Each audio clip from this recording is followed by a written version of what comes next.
সুপ্রিয় শিক্ষার্থীবৃন্দ, আসসালামু আলাইকুম।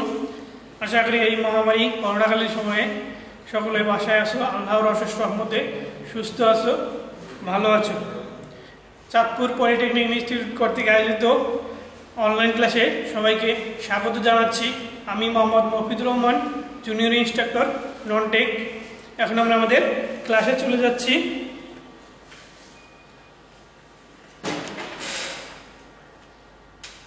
আমাদের আজকে সাবজেক্ট হচ্ছে chemistry, subject code 65913, section 1 physical and inorganic chemistry, lesson 5 corrosion and alloy, lecture number 13।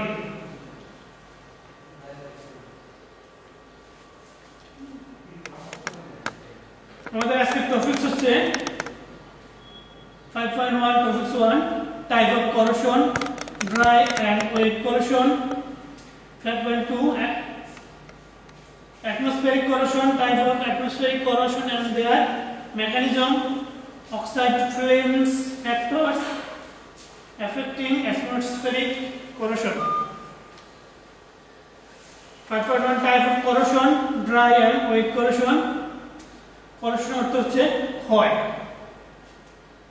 corrosion যখন কোনো ধাতব পদার্থ বা সংকর ধাতু এর পরিবেশের সাথে রাসায়নিক বা তড়িৎ রাসায়নিক বিক্রিয়ার ফলে তার বৈশিষ্ট্যপূর্ণ ধর্মসমূহ হারিয়ে ফেলে, তখন তাকে করোশন বা ক্ষয় বলে। এখানে পরিবেশ যে কোনো প্রকার হতে পারে, যেমন বায়ুমণ্ডল, পানি, সমুদ্রের পানি, অ্যাসিড, অ্যালকোহল, বাষ্প, গ্যাস, মাটি, তরল ধাতু প্রভৃতি। ক্ষয়ের উদাহরণ লোহা ও ইস্পাতের মরিচা। লোহা ও ইস্পাতের জিনিস অনেকদিন খোলা বাতাসে রেখে দিলে এর গায়ে কালচে বাদামি রঙের আবরণ করে। ক্রমে এই প্রলেপ পুরু হতে থাকে, তারপরে একসময় মাছের আইসের মতো খুলে খুলে পড়তে থাকে। একেই মরিচা বলে। স্থানীয় ভাষায় এর নাম জং। এই মরিচার ফলে লোহা ক্ষয়প্রাপ্ত হয় এবং পরিশেষে লোহা নষ্ট হয়ে যায়। তাহলে আমরা মরিচার উদাহরণ দেখতে পাচ্ছি।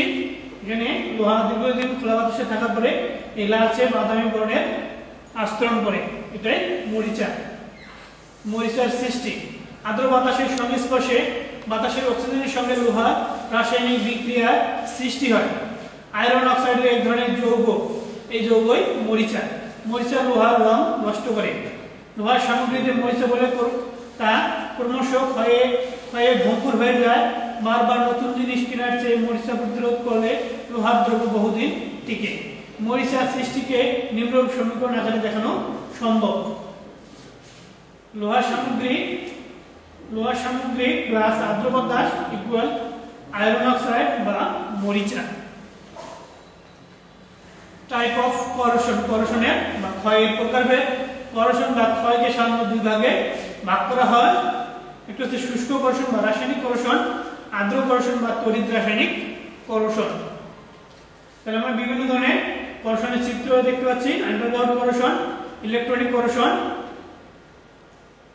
Safety of aircraft corrosion.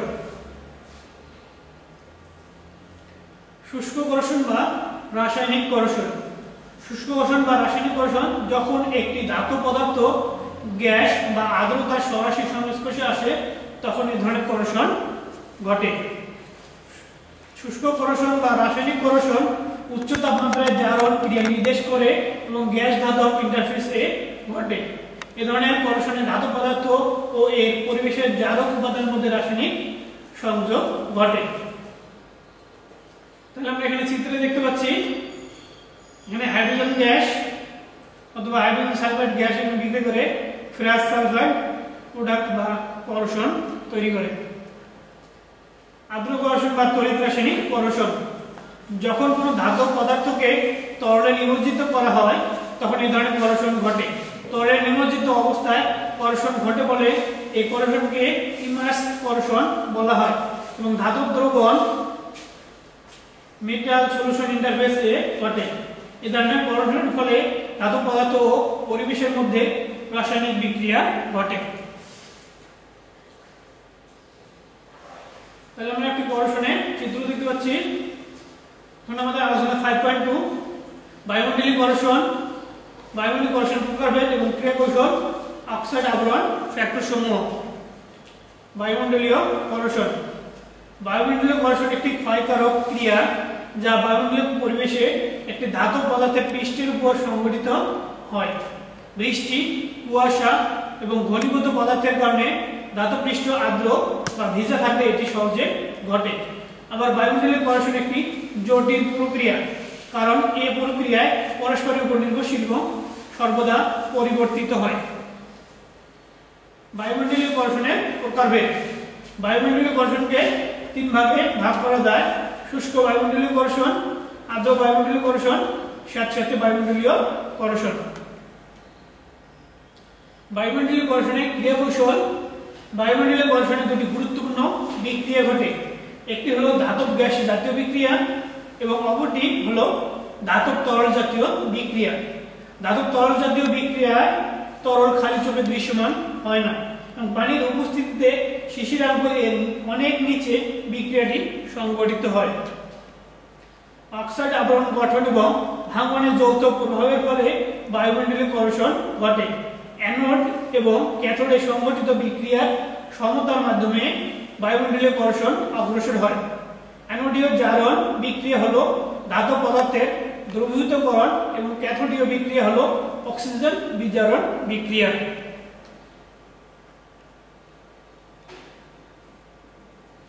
বায়ুমণ্ডলীয় কর্ষণের ক্রিয়া কৌশল। অ্যানোডিক বিক্রিয়া। বায়ুমণ্ডলীয় কর্ষণে ধাতব পদার্থ ইলেকট্রন ত্যাগ করে ধনাত্মক ধাতব আয়নে পরিণত হয়, অর্থাৎ এখানে জারণ বিক্রিয়া সংঘটিত হয়। ক্যাথোডীয় বিক্রিয়া। যদি ধাতব পৃষ্ঠ নিরপেক্ষ বা অম্লীয় হয় তখন নিম্নলিখিত বিক্রিয়া সংঘটিত হয়।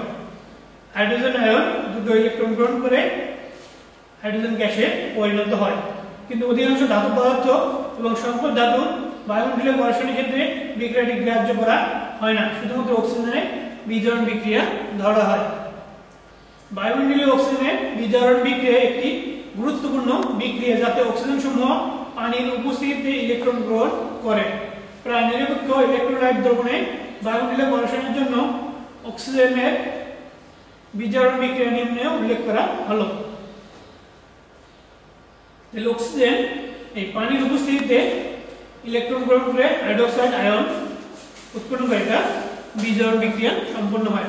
কিন্তু উপরোক্ত বিক্রিয়াটি দুই ধাপে সম্পন্ন হয় যাতে হাইড্রোজেন পারঅক্সাইড ইন্টারমিডিয়েট দ্রব্য হিসেবে উৎপন্ন হয়।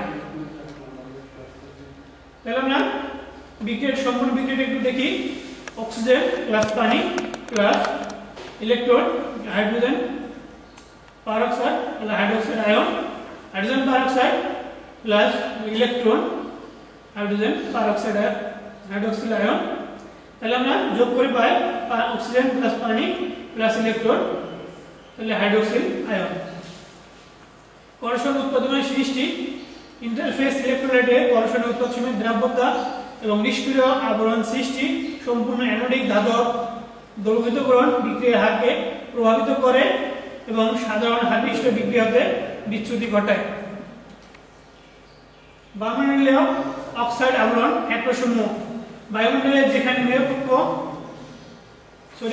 যেখানে আপেক্ষিক আর্দ্রতা ক্রিটিক্যাল আর্দ্রতার চেয়ে কম হয় সেখানে অদৃশ্য অক্সাইড আবরণ গঠিত হয়। সুতরাং ধাতব পদার্থসমূহ বাইরে ফেলে রাখলে তাদের পৃষ্ঠে এই ধরনের আবরণ তৈরি হয়। তাহলে ধাতু বা মেটাল প্লাস অক্সিজেন, তাহলে মেটাল অক্সাইড একটা ধাতব অক্সাইড গঠন করে। এই ধাতব অক্সাইড তৈরির বিক্রিয়াটি উভয়মুখী বিক্রিয়া এবং বিক্রিয়াটির গতি বায়ুমণ্ডলের চাপের উপর নির্ভরশীল। বায়ুমণ্ডলে অক্সিজেনের চাপ যত বেশি হবে বিক্রিয়াটি ডান দিকে তত অগ্রসর হবে। আবার বায়ুমণ্ডলীয় অক্সিজেনে নিম্ন চাপে বিক্রিয়াটি সংঘটিত হয়, যা সকল ধাতব পদার্থের ক্ষেত্রে একইরূপ হয় না। এটি বিভিন্ন ধাতব পদার্থের ক্ষেত্রে বিভিন্ন হয়। বায়ুমণ্ডলীয় কর্ষণের প্রভাব বিস্তারকারী ফ্যাক্টরসমূহ। আর্দ্রতা, ধাতব পদার্থের বৈশিষ্ট্যপূর্ণ ধর্ম, বায়ুমণ্ডলে ভাসমান কণাসমূহ, বায়ুমণ্ডলে উপস্থিত অপদ্রব্যসমূহ, কর্ষণ উৎপাদসমূহ, আর হচ্ছে ঘন কুয়াশা। এখন হচ্ছে আর্দ্রতা। 60% এর নিচে হলে ধাতব পদার্থ যেমন আয়রন এর উপর প্রাথমিক অক্সাইড আয়রন তৈরি হয়। আবার আর্দ্রতা বেড়ে 60% এর উপর হলে প্রাথমিক অক্সাইড আবরণ ভেঙে যায়, ফলে ধাতব পদার্থের বায়ুমণ্ডলীয় ঘর্ষণ ঘটে। 2 ধাতব পদার্থের বৈশিষ্ট্যপূর্ণ ধর্ম। ধাতব পদার্থের বৈশিষ্ট্যপূর্ণ ধর্ম এর উপর বায়ুমণ্ডলীয় ঘর্ষণ নির্ভর করে। যদি অক্সাইড আবরণের উচ্চ সংরক্ষণমূলক ক্ষমতা থাকে তাহলে ধাতব পদার্থ এর ঘর্ষণ ঘটে না, কিন্তু যদি অক্সাইড আবরণে ফাটল বৃদ্ধি পায় অর্থাৎ ধাতব পৃষ্ঠে তড়িৎ রাসায়নিক কোষ ডেভেলপ হয় তাহলে ঘর্ষণ ঘটে। 3 বায়ুমণ্ডলে ভাসমান কণাসমূহ। বায়ুমণ্ডলে উপস্থিত ভাসমান কণাসমূহ বায়ুমণ্ডলীয় ঘর্ষণকে প্রভাবিত করে, যেমন বিচ্যুত হয়ে এবং খনিজ লবণ যেমন অ্যামোনিয়াম সালফেট ও সোডিয়াম ক্লোরাইড। বায়ুমণ্ডলে উপস্থিত অপদ্রব্যসমূহ। বায়ুমণ্ডলে উপস্থিত অপদ্রব্যসমূহ বায়ুমণ্ডলীয় ঘর্ষণকে প্রভাবিত করে, যেমন sulphur dioxide, sulphur trioxide, hydrogen sulphide, carbon dioxide, ozone, nitrogen যৌগ ইত্যাদি দ্বারা বায়ুমণ্ডলীয় ঘর্ষণ প্রভাবিত হয়। ঘর্ষণ উৎপাদসমূহ। ঘর্ষণ উৎপাদসমূহ এর প্রকৃতি বায়ুমণ্ডলীয় ঘর্ষণকে প্রভাবিত করে। Aluminium, nickel, copper, stainless steel ইত্যাদি ধাতু পদার্থ আয়রনের তুলনায় বায়ুমণ্ডলীয় ঘর্ষণকে ভালো রেসিস্ট্যান্স প্রদর্শন করে। ঘন কুয়াশা। ঘন কুয়াশা বায়ুমণ্ডলীয় ঘর্ষণকে প্রভাবিত করে। আপেক্ষিক আর্দ্রতা বেড়ে গেলে ঘন কুয়াশা সৃষ্টি হয়। সাধারণত বায়ুমণ্ডলে সালফার ডাই অক্সাইডের উপস্থিতি ঘন কুয়াশা সৃষ্টি করে। সালফার ডাই অক্সাইডের মাধ্যমে ধাতু পৃষ্ঠের উপর সালফার ট্রাই অক্সাইডের আবরণ গঠিত হয় এবং পানি অথবা ময়েশ্চারের সাথে বিক্রিয়া করে সালফারিক অ্যাসিড গঠন করে, যা বেসিক ধাতব সালফেটে পরিণত হয়, যা ধাতব পদার্থের ঘর্ষণ ঘটে।